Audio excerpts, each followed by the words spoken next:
Hey, it's Donna Price. Welcome back to bizology.biz. We're going to be talking about trade shows today in this lesson, and this audio is probably going to be pretty short and sweet.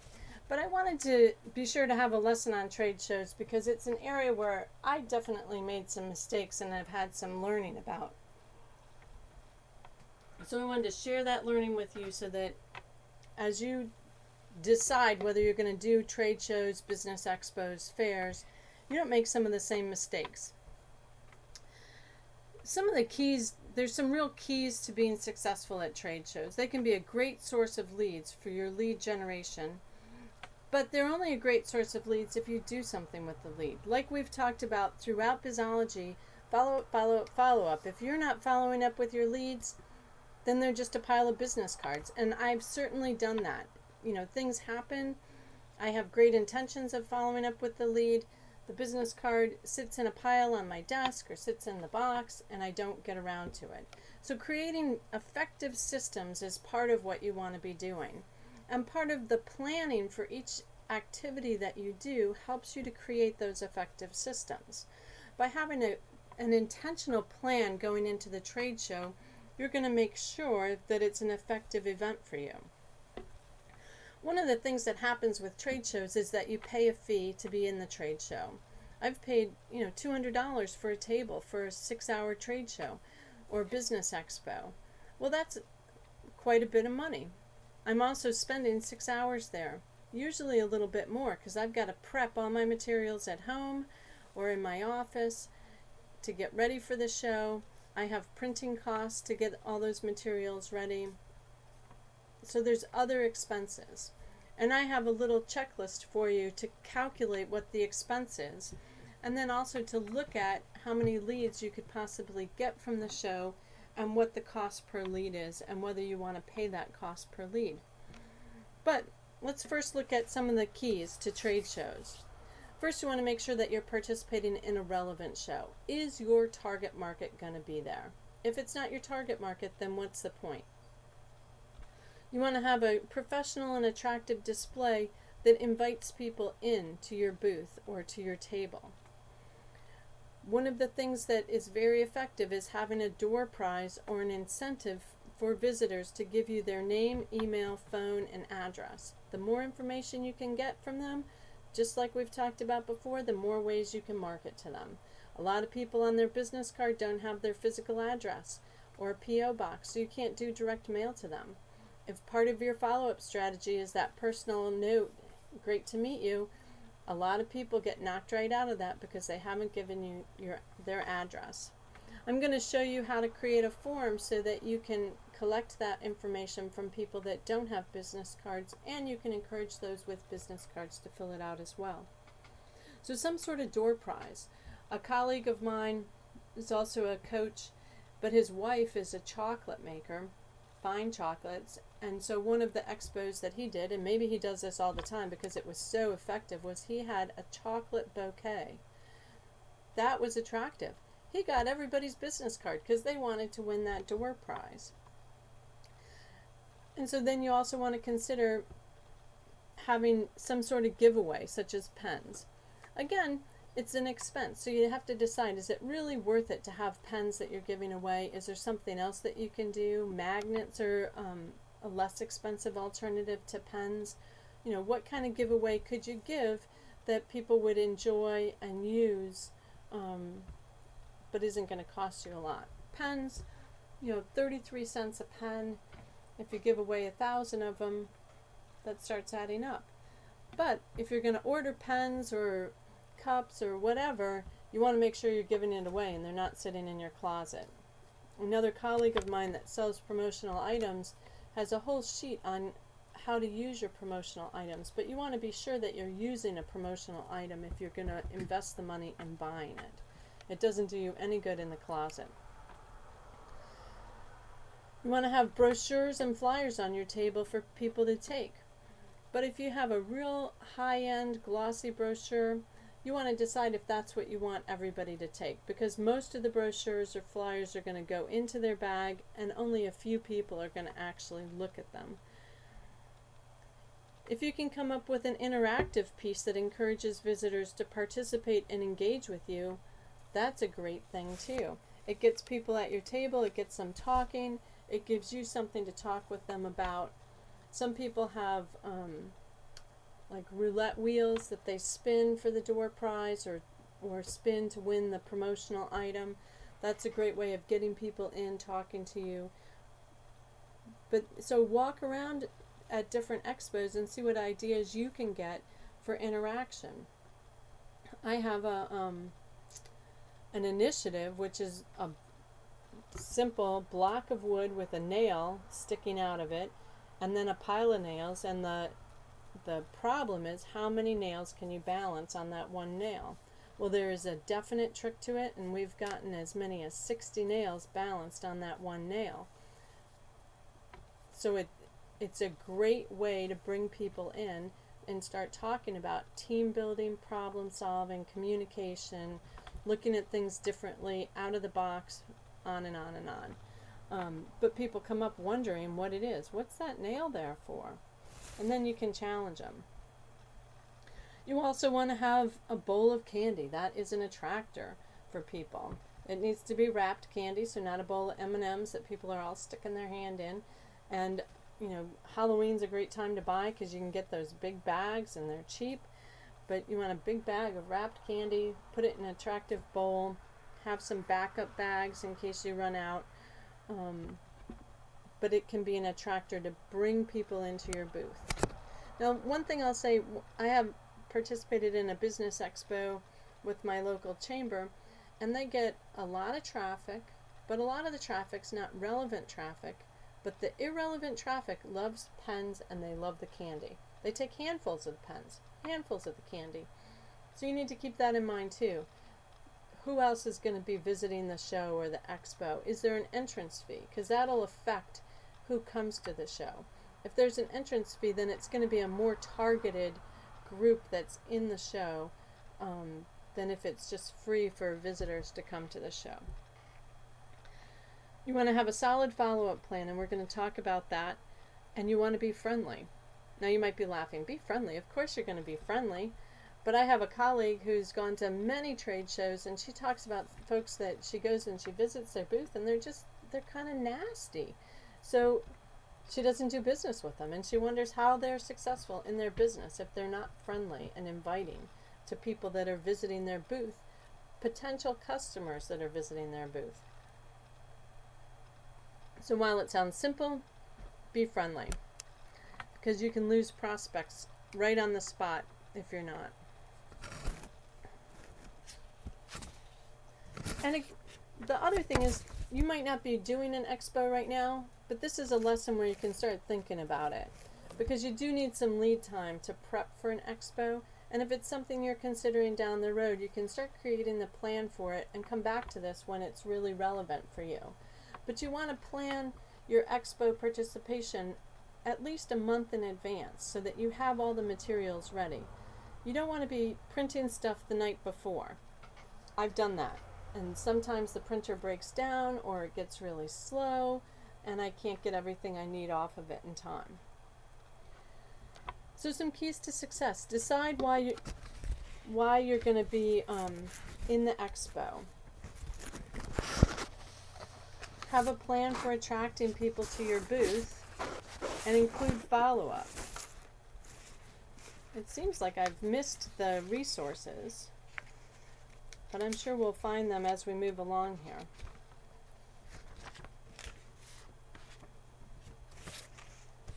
Oh yeah. Okay, sorry, I turned a page too fast there. So I'm going to just jump back to the resource page. I gave you some resource links for different trade shows. They're really geared for bigger trade shows, not for the micro business owner, but they can give you some ideas. And then there's a link for trade show listing if you're looking for big business trade shows. That'll give you some listings of where you want to go. And then if you're looking for specific target market, you want to just go online and Google it, and you'll find what you're looking for. So let's go back to, why do you want to exhibit? Will the show give you more exposure to your target market? Are you introducing a new product or new work? Does your show give you continued exposure to existing customers or clients? Will the show give you exposure to new leads? Do you have time to do the follow-up with the new leads you receive? So think about why you're doing the show and make sure it makes sense. We always go back to looking at the target market. What's that pain or problem that you solve? So you can flip back to one of those other lessons where we did that. And who's the group of people? So who's that target market?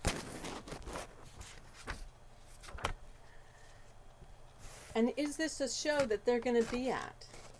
So if you're going to do the Chamber Expo, is your target market going to show up there? Or is your target market more at a health fair? You want to be looking at that. Make some notes about what types of shows your target market's going to attend. Do you sell golf products? Well, they're going to probably be at a more targeted show for golfers than at the Business Expo. And what's your goal in participating in the show? Are you trying to gather new leads? Are you actually trying to sell products or services at the show, schedule consultations, or register people for programs or services? You might be trying to do all those things at the show, and that's fine too. You have to decide what you're willing to pay and factor in all the costs. So your show cost, what's the registration fee? $100, $200? What's your display going to cost? You need to figure out what that display is going to look like, and we're going to talk about that in just a minute. Your candy dish, well, that's not a huge expense. Your door prize, what's the door prize going to be? Brochures and flyers, and then your time, the number of hours that's going to be involved in prepping for the show and being at the show, times your hourly value. So do you typically get paid $20 an hour, $50 an hour, $100 an hour? Well, if this show is going to involve 10 hours of time and your hourly value is $100, just your time alone is going to be $1,000. When you add up all your other costs, you're probably coming up close to $1,500, $2,000 for this show. How many participants are you expecting to be at the show? What percent of those are going to visit your booth? Is it the type of show where they're going to get to every booth? So the number of potential visitors to your booth. And then you can calculate what your cost per lead is. So the number of potential visitors into your total cost. So if we have 100 visitors into our $1,500 cost, our cost per lead is $150. So we really need to be converting some of those leads into business to make it valuable to us. So is the show worth your investment? And you have to decide that.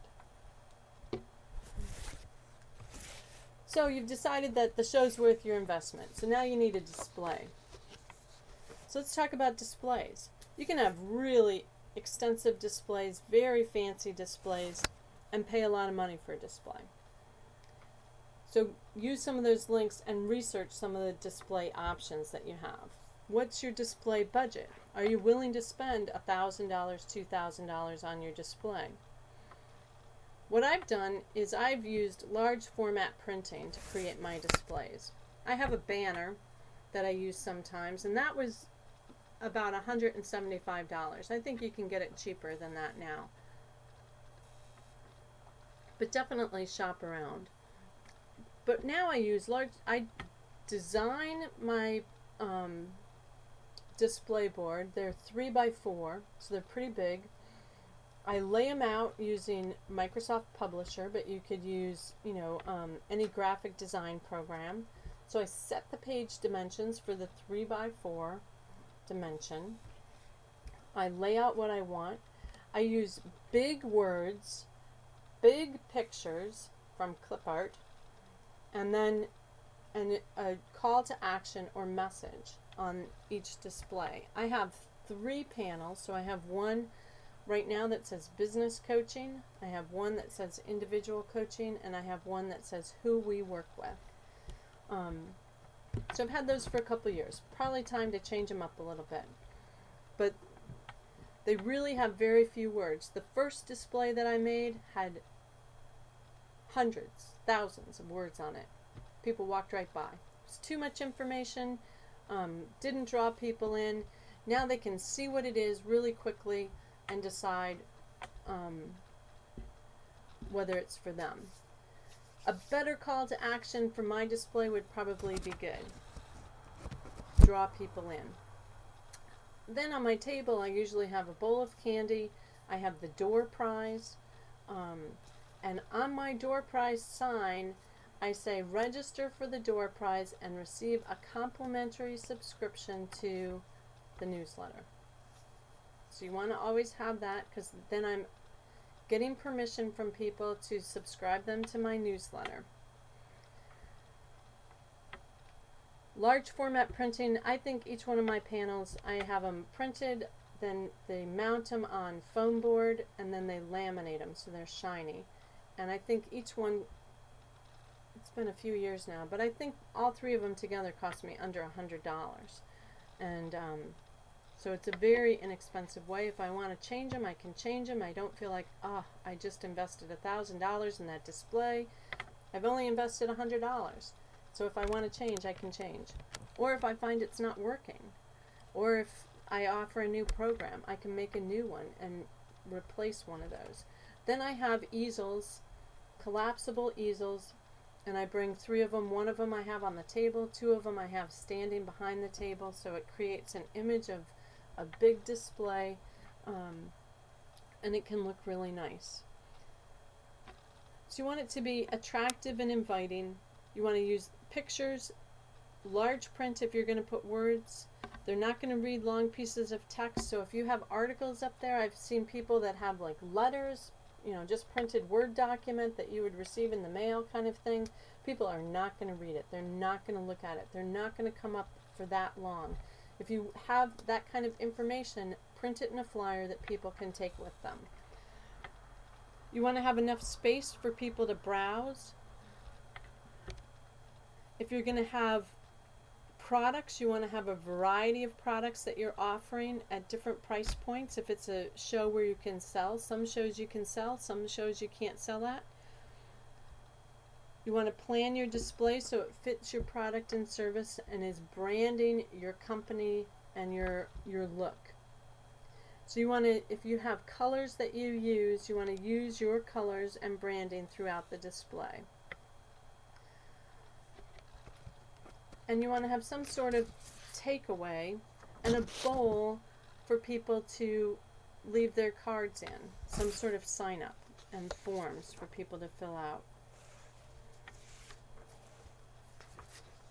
So there's some ideas for building your display.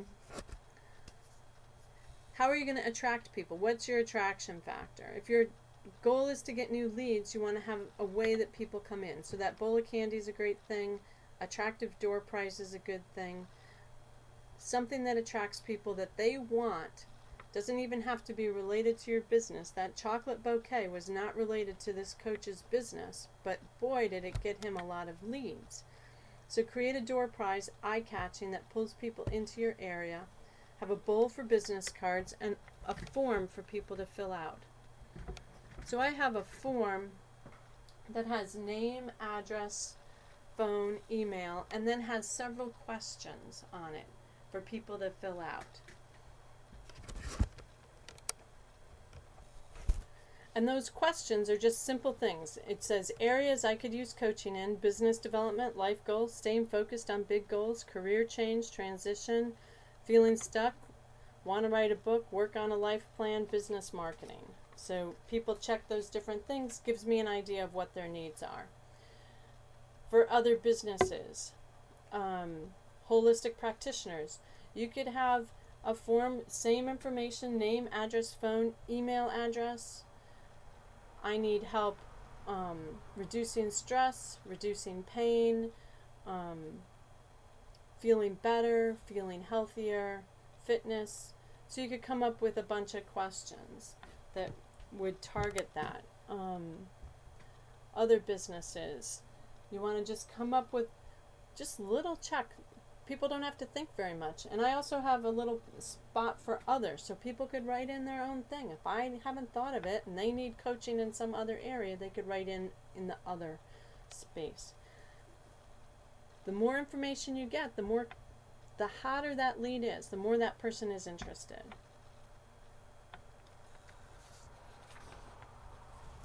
So let's talk about your plan.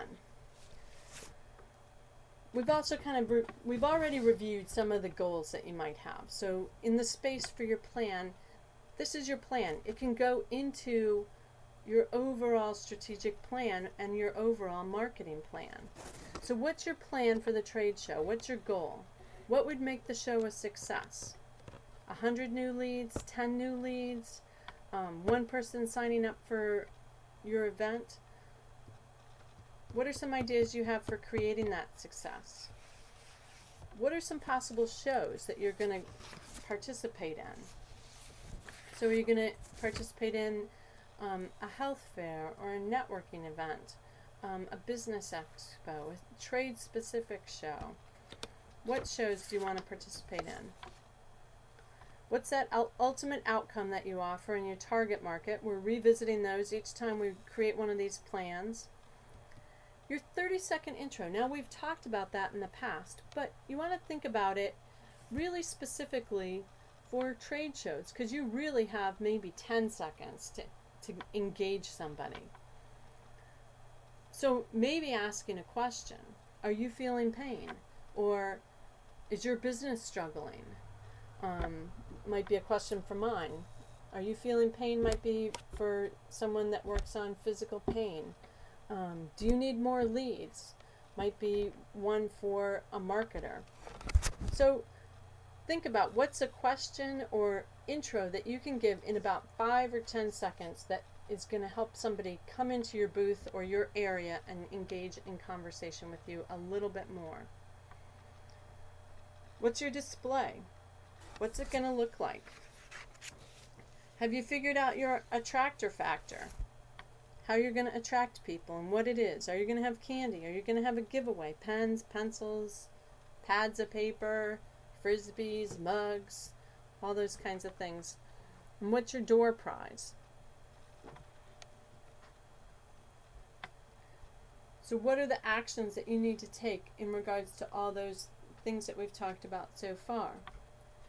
Then I want you to pull out that follow-up plan that you have and look at what your follow-up is going to be with folks.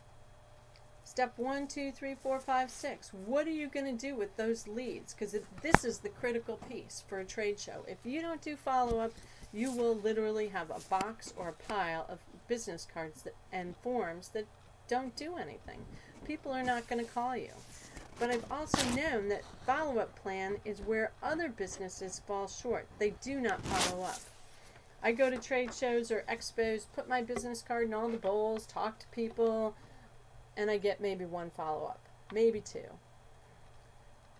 So follow-up. What follow-up resources do you need? Do you need a stack of great to meet you cards? If you think you're going to get 100 new leads, you want to have those cards ready when you get back. What other follow-up resources do you need? And then your timeline, your planning. What lead time do you need for your display? Do you already have your display ready? Then you're set to go. But if you're going to develop a display and the expo is in a month, you're going to be crunched for time. So what kind of lead time do you need to get everything in place? Do you have your brochures, flyers ready for the show? How much time do you need for those? Do you need to order more? What other items do you need for the exhibit? And then I have a little checklist for you, and there's probably things that got left off of that, but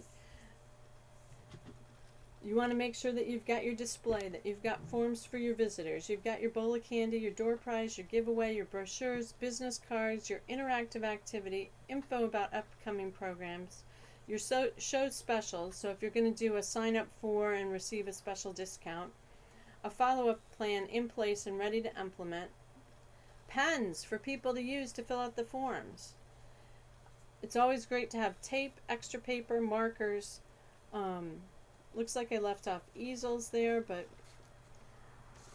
you might want to have easels. And then an easy transport method. When you're hauling this stuff out and you see people with their, wheeled carts. You're thinking, oh, I should have bought one of those wheeled carts. So wheels are great when you're carrying lots of stuff in for a show. Having some way to wheel it in, because you might have to go a long ways to get there, is a great idea. Now, the one other thing that's not on this in the workbook that I want to talk about is conversion. One of the things that can be really effective to convert each of the leads that you have into a client is to give everyone a mini door prize. So you have, maybe my door prize is you win a month of coaching, so 3 coaching sessions. But my mini prize is that everyone that came won a coaching session. So then I have the opportunity to do a half-hour coaching session on the telephone with each person. I can call, or I can have my virtual assistant or my assistant call and say, thanks for visiting the Compass Rose Consulting table. You won. Please give us a call back so that you can claim your prize. Now I've been able to call all 100 leads or 150 leads and offer them each a prize. People love winning. And so, while they didn't win the grand prize, they won the first prize, or they won second prize, however you want to set it up. So what could you offer to people that would give them a sample of your service that wouldn't become a burden to you, but would help you convert those people into leads, or into clients, sorry. Could you give each person a discount coupon? So receive $10 off of your first session, or could you give them 20% off of their first visit to your store? Think of something that each person could win as part of a prize for visiting your booth.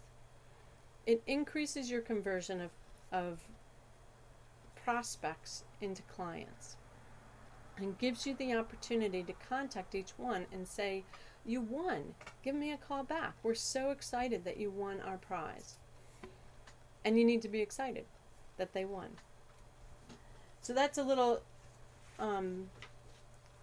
tip on conversion. So your action steps for this week. Really think about whether you want to do trade shows or not, and identify a trade show or expo or festival where your target market is going to be. Then you want to develop that door prize or attraction factor for the show, and establish a plan for participating in the show, including your goals, your strategy, and your follow-up, so that you have a clear plan of what you're doing the show for and then how you're going to implement the show. So many people just go to the show and they don't really have a clear plan for it, and so the show doesn't really work for them. And then they complain about it not being a good show, when it's really their implementation of a plan that wasn't good. It's really up to you to make the show good.